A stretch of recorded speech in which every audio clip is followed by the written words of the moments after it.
Montgomery County. Comme vous avez suivi les intervenants tout à l'heure, c'était le représentant du gouverneur qui venait de parler et puis le représentant de la campagne Barack Obama, Mr. Watson, qui a pris la parole. Beaucoup d'intervenants sont passés ici, mais il y a encore deux. Pour le moment, la séance est à la pause. Le message ici, c'est que les Africains doivent rejoindre la campagne du président Barack Obama parce qu'ils disent que les immigrants qui ont des problèmes ici, personne ne saura se battre pour eux si ce n'est eux-mêmes. Que les communautés ici, que ce soit les Chinois, les Espagnols, les Indiens, et toutes les communautés ici se mettent ensemble pour essayer de défendre leur cause. Ils disent que les Africains vont en rang dispersés. Ils sont assez dispersés comme ça déjà. Il faut que ce tour des élections puisse donner la voix aux Africains de se faire entendre. La dernière fois, les Africains ont supporté la campagne du président Barack Obama, disent-ils, mais ils disent qu'après l'élection du président, tout le monde s'est dispersé, n'ont pas suivi. Ce qui fait que les autorités américaines aussi n'ont pas pris en considération ce qu'ils devaient faire pour la communauté africaine. Mais ce nouveau groupe Continental Leadership Africa, ça veut dire que le groupe des leadership africains, ils ont décidé qu'après l'élection, ils ne vont pas arrêter, il faut qu'ils continuent à se battre pour la communauté africaine. Ils disent que beaucoup ont des problèmes d'immigration ici et ils sont remis à leur sort parce qu'il n'y a personne pour défendre leur cause. Il y a eu beaucoup d'intervenants et tout à l'heure encore, la séance va reprendre parce que pour le moment c'est la pause. Nous sommes là dans le Lago, dans le Maryland, pour la campagne du président Barack Obama contre Africains. Doudou Teklengoulé, c'est mon nom. Nous sommes là, votre servante auditrice, je serai toujours là. Mon Afrique a décidé encore une fois de plus de vous donner l'information. Mais en passant, nous allons vous dire que c'est la semaine du noir qui est célébrée partout ici aux États-Unis. Vous allez voir quelques morceaux choisis de l'événement. Et là, le peuple noir est en train d'être soudé, que ce soit les Africains ou les Noirs américains, parce qu'ils ont compris que l'union des Africains viendra par la force du fait qu'ils se mettent ensemble, que ce soit les Américains, que ce soit les Africains. Et ils sont en train d'organiser plein de conférences, plein de groupes pour permettre aux Africains des États-Unis et de la diaspora africaine, du continent africain, de se mettre ensemble et de faire beaucoup de choses ensemble. Mon Afrique sera toujours là pour faire suivre l'événement. Comme je vous ai dit, campagne 2012, version président Obama aux États-Unis, nous sommes là dans le Maryland, à Lago. Nous serons là toujours. Nous allons courir au pas de la campagne jusqu'au mois de novembre de 2012 où l'élection aura lieu. Merci de nous suivre encore.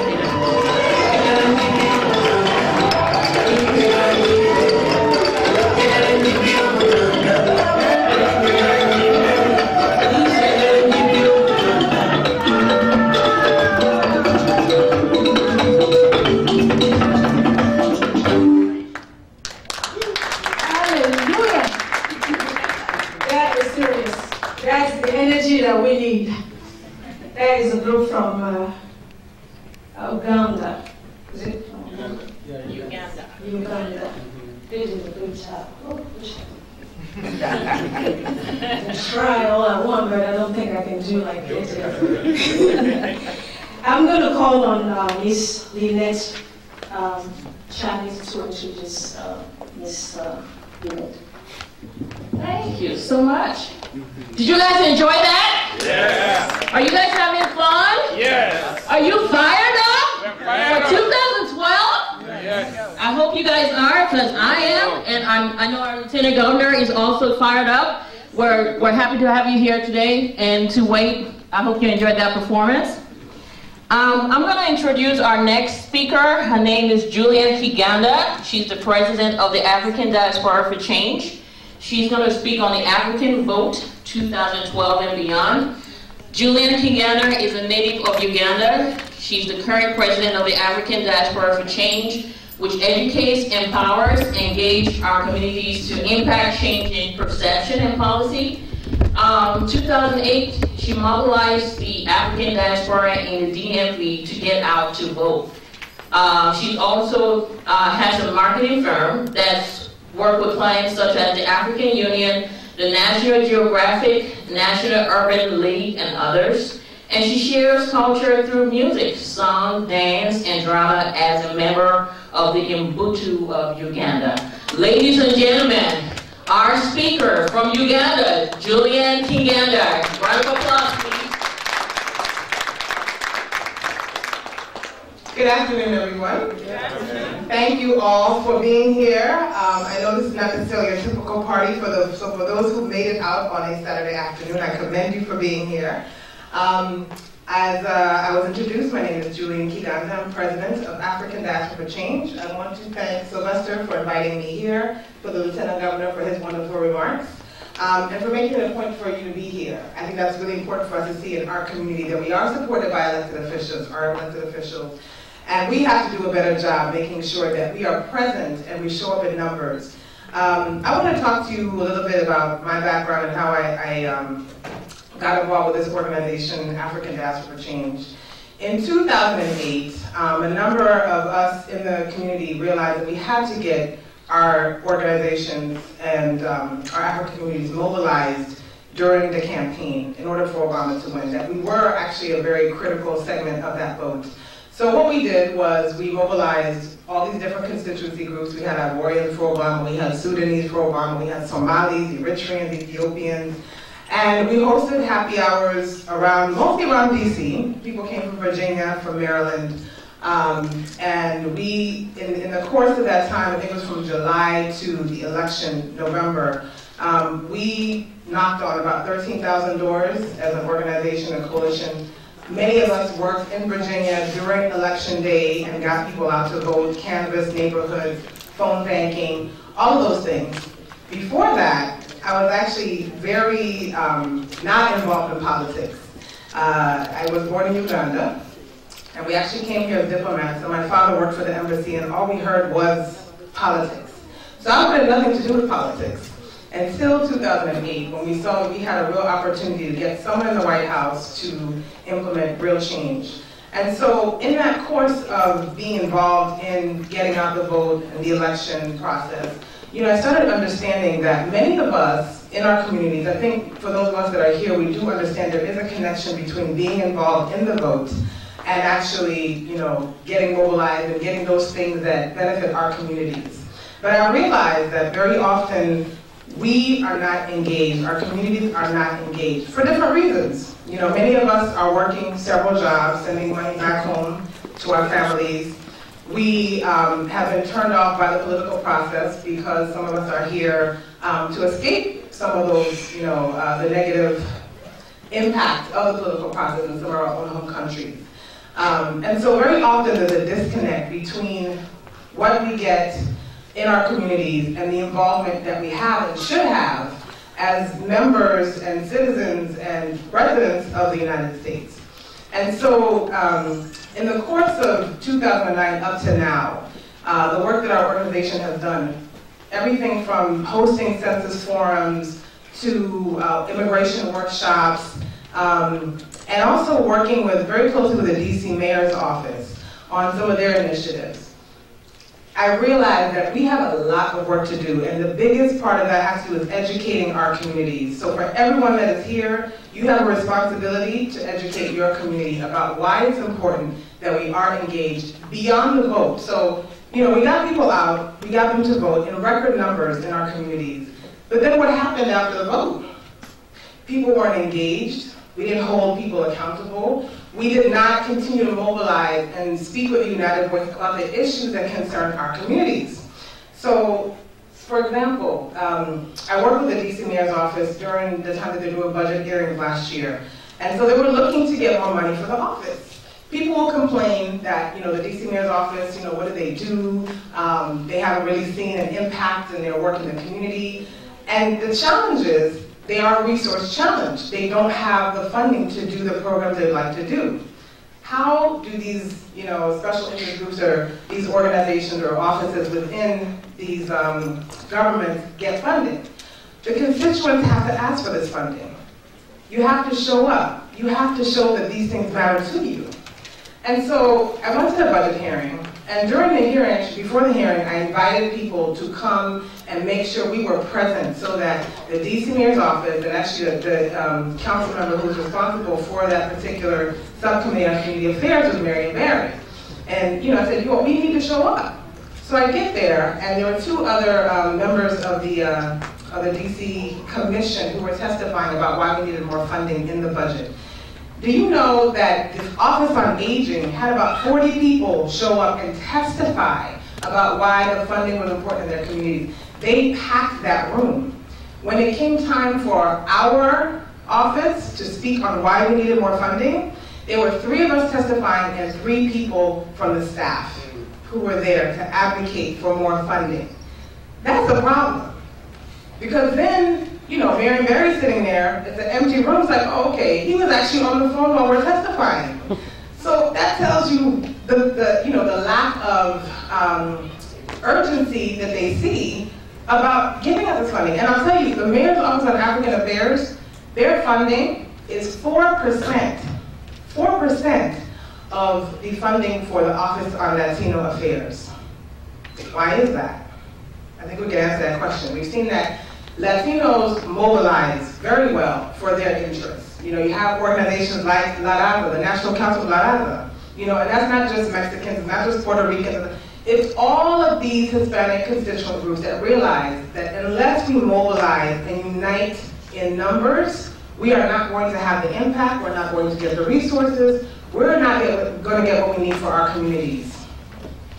And so one of the things that we decided to do as an organization, African Diaspora for Change, is that we're launching our Beyond the Vote initiative. And it's no mistake that we're launching it during the election year. I think many of you have seen in the news, especially in the past year or so, Africa and the diaspora is a very hot topic. And so that should tell you that we are important, but I don't think we realize just how much of an impact we can have if we decide that we are going to unite behind a common cause. And so I think this is the time, you know, we last year, the UN termed 2011 as the International Year for People of African Descent. How many of you knew that? Yeah. Just raise your hand. How many of you knew that? Okay, so maybe about 10% of the people in here, maybe 20%. But just the fact that not everyone in this room knew that tells you that there was nothing put behind that. You know, there were no resources, there was an announcement, but that was it. You know, and again, it's because they know, oh, well, we can give them that date, but, you know, nobody's going to say anything about it, and nobody did. So we've decided we're going to call this year the Year of African Ascent, which tells us that we have a real opportunity beyond the election. Yes, we can get mobilized during the election, but then what happens after November 4th or November 2nd? What year is the election? What day is the election this year? November 2nd, okay. What happens after November 2nd? You know, people go, they say, I voted, you've done your job, and that's it. We cannot do that anymore. We have to continue to engage, we have to educate, we have to empower our communities, and the real work takes place in between elections. As you can see, we're starting to mobilize now for an election that's taking place in November. There's a reason for that. There's work that needs to happen to get the results that we're looking for in November. So our campaign is actually going to be a Beyond the Vote initiative that we're going to be partnering with the Continental African Leadership Council as a coalition member. The goal is to really get, you know, all these organizations, all of our communities to understand why it's important to engage beyond the vote. And so we're looking at civic engagement and advocacy as a core part of that. You know, a story that Sylvester told me recently in his work that he does in the community, and I commend him because he does an incredible amount of work. But he was talking about how he went to the elders in the Liberian community and was explaining to them about the whole civic engagement process, the election process, why it's important that, you know, we're engaged, how to do it, how to advocate for your interests. And, you know, they tell him when he's finished, well, nobody's ever told us this before. We didn't realize that that's what needs to happen for us to get what we need for our communities. And they tell him, well, you have our full support. Whatever you need, we're there. We will get our community behind you. And so we need to do more of that. Everyone that's here, it's up to us to educate our communities, to engage them. This information is going to help us get resources for our communities. So the second part of our Beyond the Vote initiative is going to be focusing on immigration reform. And the reason for that is because, you know, very often when you think about immigration reform, you think about the Hispanic community. They've taken that and they've owned it. And again, it's because they've learned to mobilize together for their common interests. And this room has been impacted by immigration issues, whether it's the personal impact, whether it's your family, whether it's your friend, every single person in here. But again, if we're not advocating and saying this is what we want to see for our communities, nobody's going to listen. How many of you realize that this year, I think it's this year, but there's a motion on the table right now to get rid of the DV Visa Lottery program. And again, if we don't know that and we don't advocate for why they should keep that program, the lottery program was instituted in 1990 to help diversify the immigrants that were coming to the U.S. And so before the lottery program, you had about 2% of the immigrants that were coming that were African, of African descent, coming from Africa. Once they started the lottery program, that number went tenfold. And so that tells you that that has really benefited our communities. But again, if you don't realize that they're going to get rid of this program, we're not advocating on our own behalf to keep that program, you know, you're gonna see these things happen, you wonder why. So our job with this Beyond the Vote initiative is to really help connect the dots as to why to get engaged, why to, you know, mobilize our communities, and how it has an impact. So I hope that all of you, you know, once election day is over and you realize we've gotten Obama back in the White House, that you understand the work is just beginning. The work is just beginning. We have so much to do. And I really hope that every single one of you in here will talk to, we have several ADC members in here, I think we're all wearing our tags. You can talk to one of us if you're interested in becoming a coalition member. One of our goals with this initiative is to put out information. There is a real lack of information for a number of these issues. So we'll be setting up a website. If you decide to partner with us, your name will be on our website. We'll be putting out a toolkit. It's almost like a how to engage your communities, how to mobilize. And we'll be putting out resources and doing, you know, workshops around the community. We're making this a national initiative because our whole goal is to really get us talking with a united voice. We have a number of different organizations that are doing work, very good work in their community, so it's not to take away from that, but it's really to serve as a bridge to bring all of us together so that, you know, we're not just talking in pockets of 50 people here, 100 people here, 20 people there, but that we're really working together as a coalition to advocate on our own behalf for our interests and the interests of our brothers and sisters back home. So, you know, again, I commend Sylvester and the Continental African Leadership Council. I hope you will continue to support their efforts and get more people in this room. Tell them there doesn't need to be a party for them to be here on time. And the other thing we need to change, about African time. Thank you very much.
Yeah, my name is Joseph Iyong. I'm the leader of the Continental African for Montgomery County for Obama.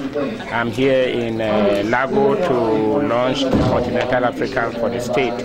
And Lieutenant Governor was just leaving, and I'm very happy to be here because all of us have to work together to sensitize our base so that we can get Obama elected to be re-elected for the next term.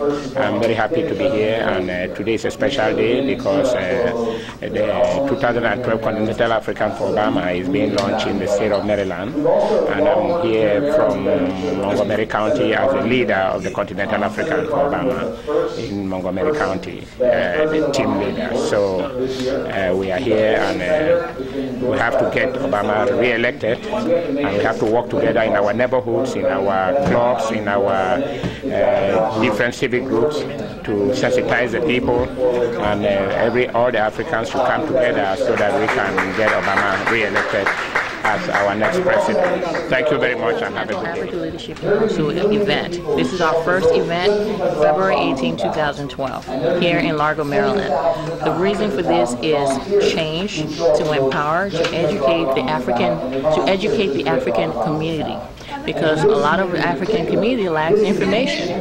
A lot of people think politics is not for them. But guess what? If you don't reach out and go out there and support your community, you're not going to get anything done. November 2012 is the election. We would like a lot of African participation. There's a number of Africans in Maryland, but a lot of people don't have information. So why we're doing this is to bring us together, to inform us, to educate us. There will be a number of phone banking. We're going to do a lot of phone banking, asking for people to volunteer and help the president for the upcoming re-election. If we don't do it, no one else is going to do it for us. So that's why we're doing this, and we want everyone to come out and support this council. It's fairly new. We're still growing, but we're going to grow past capacity, and that's our aim. Our goal is to mobilize and get a lot of people as much as we can. And as you can see, a lot of people came out here today to support the event, and we're going to have a number of events after this. So be on the lookout. Go on Facebook, www.facebook.com, and you can sign up to be a member. And you also sign up here, and you get emails regularly from our council. Every first Saturday of the month, we have our meetings, so we want you to come out. Thank you. Good afternoon, everybody. My name is Bolahon Olubowale. I'm from Nigeria, west coast of Africa. I was discussing a while with my sister over there, about some of the challenges we are currently facing in Africa. We are going to work to make sure President Obama is re-elected for a second term. We have no choice. It is a given. Apart from him sharing a parent who is from Africa, Kenya, we believe in what the Democratic Party stands for. It is time, Africa, arise. It is time there is a change in the way things are done in Africa.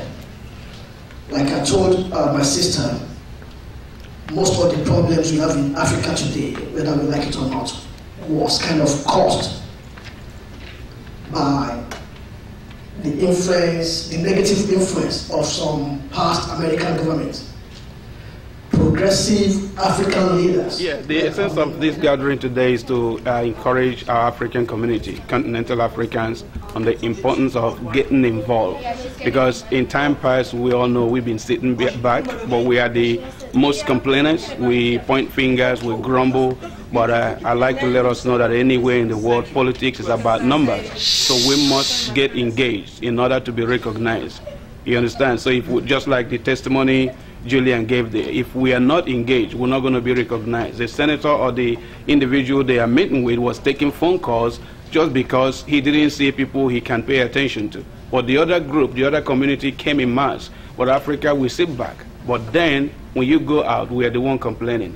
So we need to come out. And even if there's no time, this is the time to, re-elect our own President Barack Obama. It's been historic that first time a black man is a president of this world, of this country. So we have no reason to complain, to criticize, or to grumble, but to work hard. And that's why we want every African country to join us. We have Operation Vote. It's just an umbrella for Barack Obama in every state and in every constituent. So ours is Operation Vote, Continental African for Obama. all those big and little stuff we do together, magnificent stuff, if we put it together, it will be a great force and it will help our community. Thank you. Number one, I feel like I'm at home because my stepfather is Kenyan. I grew up in the African community, not only in Philadelphia, but also in Atlanta, Georgia. My mother spent a lot of time in Africa building wells and starting organizations and things like that, so I'm very intimately familiar with the triumphs and the challenges of Africans in America as well. So when I saw this event, I wanted to especially come out and say hello, and also just bring greetings. And thank you very much, Sylvester. I always get your emails. I may not be able to come all the time, but I do see them. I wanted to just speak very quickly, to just touch on some of the things they mentioned, and more specifically, I term it the power of you. Very quickly. Brother Sloan mentioned some very interesting comments about how President Obama and his energy ignited a lot of folks, more specifically the African community. Okay, and as I said, I have a lot of intimate knowledge because I grew up witnessing a lot of things over the course of my lifetime. And then he specifically spoke about how the activism that happened is changing the party. Now, we understand who the president is, but the change that's going on here in Maryland didn't happen because of the president. It happened because of you. It happened because you all made phone calls. You all got out there and went to different states. Those are things that you did. So much so that it's made the whole party say, whoa, wait a minute now. We got to back up and make sure that this group of people who've always been here, who have always been there, we got to make sure that they are engaged and make sure that we make room for them. So I wanted to emphasize that because you cannot underestimate what you're doing because it is important. And not only that, as was mentioned,